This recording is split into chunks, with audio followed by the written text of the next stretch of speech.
السلام عليكم ورحمة الله وبركاته. هعمل معاكم النهاردة تورتايه بطريقة سهلة خالص، وهنستخدم فيها دي الاسفنج. انا اول مرة اجربه معاكم. انا على طول بحب اعمل الكيك الاسفنجي، بس قلت اما نجرب حاجة سهلة كده. معايا هنا نص كيلو دي اسفنج. بنحط عليه نص كوباية مية وخمس بيضات، وبنضربهم بالمضرب الكهربائي. طبعا انا قبل ما اشتغل انا مولعه الفرن يسخن معايا. هضيف دلوقتي معايا بسم الله الرحمن الرحيم البيض.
دلوقتي خلاص انا ضربتها بالمضرب.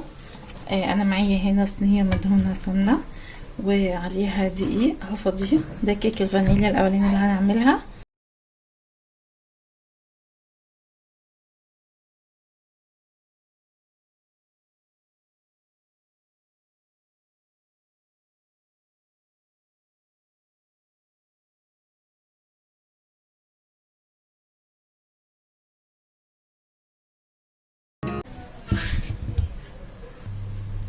دلوقتي خلاص بقى انا هدخلها الفرن.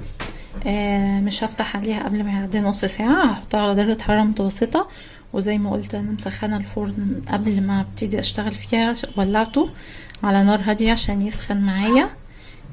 بعد كده هدخلها ان شاء الله، ومش هفتح الفرن قبل ما يعدي نص ساعة عليها. دلوقتي خلاص انا خرجتها من الفرن، هي خلاص نص ساعة واستوت معايا. هسيبها تهدى وهعمل الكيكة التانية اللي بالشوكولاتة. وان شاء الله بقى نبتدي في التزيين. احنا ممكن نجهز السبونج كيك من قبلها بيوم، علشان يعني نعملها في يوم وتاني يوم نزينها عشان يبقى مزاجنا رايق يعني. وتالت يوم تتقدم بقى ان شاء الله يعني. ف خلاص دلوقتي انا هسيب دي تهدى، وبعد كده هنعمل بقى اللي هي بالشوكولاتة، وان شاء الله نزينها سوا مع بعض. دلوقتي احنا هنعمل الاسبونج تاني بالشوكولاتة. دي الاسبونج. ده نص كيلو برضو. ومعايا هنا 5 بيضات برضو نفس المقدار، ونص كوباية مية ساقعة. انا طبعا مشغلة الفرن قبل ما ابتدي فيها علشان خاطر يسخن معايا. دلوقتي انا هعمل ايه؟ هضيف زي الكيكة التانية بالظبط.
دلوقتي خلاص انا ضربتها معايا هنا طبعا نفس المقاس الصينيه.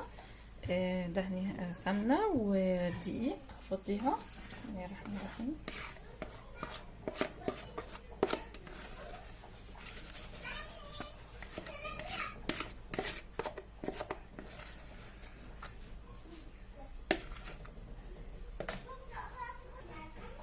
دلوقتي خلاص بقى انا هدخلها الفرن، ومش هفتح عليها زي ما قلت قبل نص ساعة، والفرن لازم يكون سخن معايا. وبعد ما يعدي نص ساعة ان شاء الله هفتح واشوف لو استوت. طبعا بعملها اختبار بخلة السنان. لو استوت بطلعها، لو خلة السنان طلعت ما فيهاش حاجة يبقى كده هي استوت معايا. هدخلها الفرن وبعد ما تطلع ان شاء الله هوريكم هنعمل ايه مع بعض. دلوقتي خلاص هي خرجت من الفرن وعملت لها اختبار بالسلاكة. حطيتها هنا في الفرن ده كده، طلع ما فيش اي حاجه خالص. كده هي استوت معايا. انا هسيبها بقى تهدى خالص علشان اشتغل فيها مع الكيك التانية الفانيليا. ان شاء الله بعد ما تهدى هقول لكم هنعمل ايه مع بعض. دلوقتي هنعمل مع بعض الكريمه. هنجهز لها. دي اول حاجه هعملها كده الكاستر. هستخدمها مع الكريمه.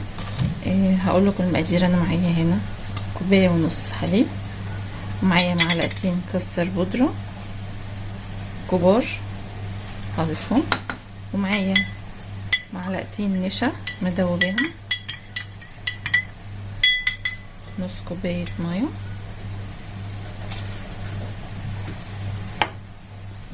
ومعايا هنا مج سكر صغير. مش هضيف كتير علشان خاطر الكريمه مسكره، فانا هاخد بعد كده هاخدها على البوتاجاز. دلوقتي بقى انا هحطهم على البوتاجاز، هفضل اقلب فيهم لحد لما يتقل معايا السكر. دلوقتي خلاص زي ما احنا شايفين قوامه تقل معايا ازاي. انا هقفل عليه من النار. دلوقتي خلاص انا شلته من على النار. هحطه دلوقتي هغطيه بقى واسيبه يهدى خالص، وهحطه في التلاجة لحد لما يبرد خالص معايا عشان اقدر استخدمه، وبعد كده هقولكم هنعمل ايه ان شاء الله. دلوقتي احنا هنجهز الكريمه اللي هنعمل بيها التورته. انا معايا هنا 8 كيلو كريم شانتيه بسكر، عليه السكر بتاعه، في بيتباع من غير سكر وفي بيتباع بالسكر. ده عليه السكر بتاعه، وحط عليه كوبايه ونص ميه متلجين.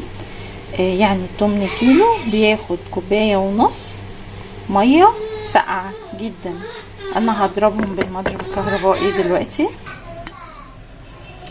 انا ضربت الكريمه. دلوقتي هضيف بقى الكاستر وهضربه تاني بالمضرب. بسم الله الرحمن الرحيم. مش هضيف كل الكميه.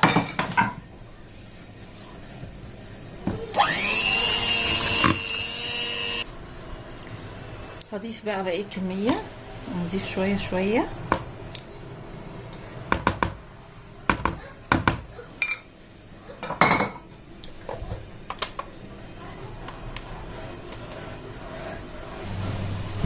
خلاص هي جاهزه معايا دلوقتي. بستخدمها احشي بيها التورته.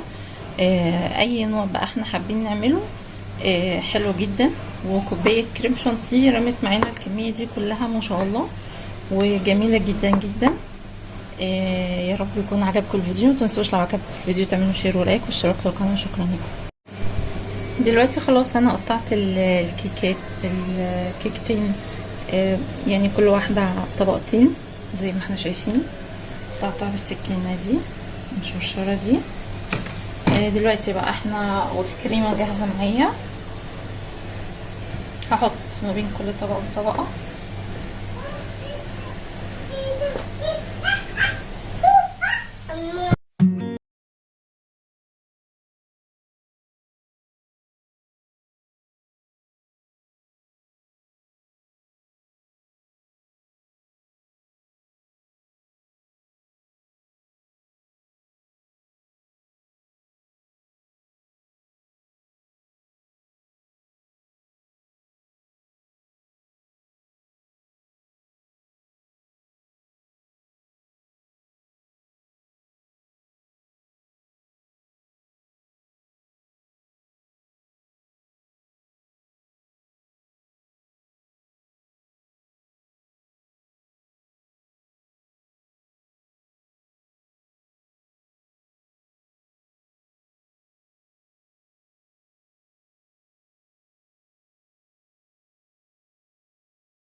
دلوقتي انا هشيلها في التلاجة عشان الكريمة تثبت معايا على الكيكة، وبعد ما يعني اقعدها حوالي كده ساعة، وبعد كده هخرجها من التلاجة ان شاء الله نكمل بقى ايه الزينة بتاعتها. دلوقتي بقى خلاص انا طلعتها من التلاجة بعد ما سقعت معايا. دلوقتي هنزينها بايه. انا معايا هنا الاوريو، بسكوت الاوريو بجيبه وبفكه كده من بعضه، وبشيل الكريمة اللي فيه دي بالشوكولاتة، وبعدين بحطه في كيس واكسره او احطه في الكبة اللي عندي واطحنه. دي كمية انا طلعتها، اقول لكم ممكن نستخدمها في ايه. ده اللي هو انا طحنته. هعمل بقى ايه دلوقتي، هاخد شوية شوية كده بايدي،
دلوقتي خلاص انا جلستها بالاوريو، بسكوت الاوريو المطحون زي ما احنا شايفين. انا معايا هنا بقى شوكولاته، قالب شوكولاته. انا مسيحاه على البخار، او ممكن نحط ميه مغليه عليه ربع كوبايه كده مغليه لحد لما يدوب معانا زي ما احنا شايفين، ونسيبه يهدى شويه. مش عايزين شوكولاته سخنه قوي، عايزاها يعني بدرجة حرارة الغرفة علشان ما تكونش سايحة معايا قوي. بسم الله الرحمن الرحيم. هفضيها بقى كده فوق.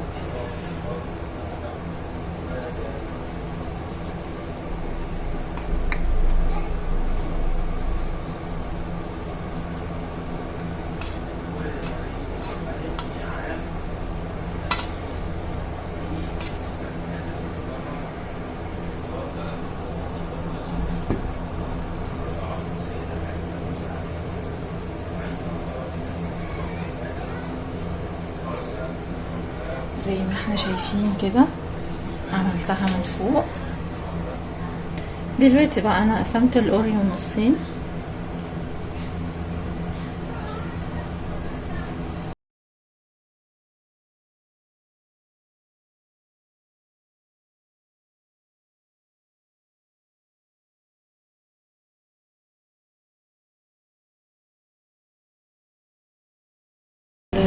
بالبسكوت. قسمت البسكوت نصين وغرسته في التورته كده زي ما احنا شايفين. شكلها عامل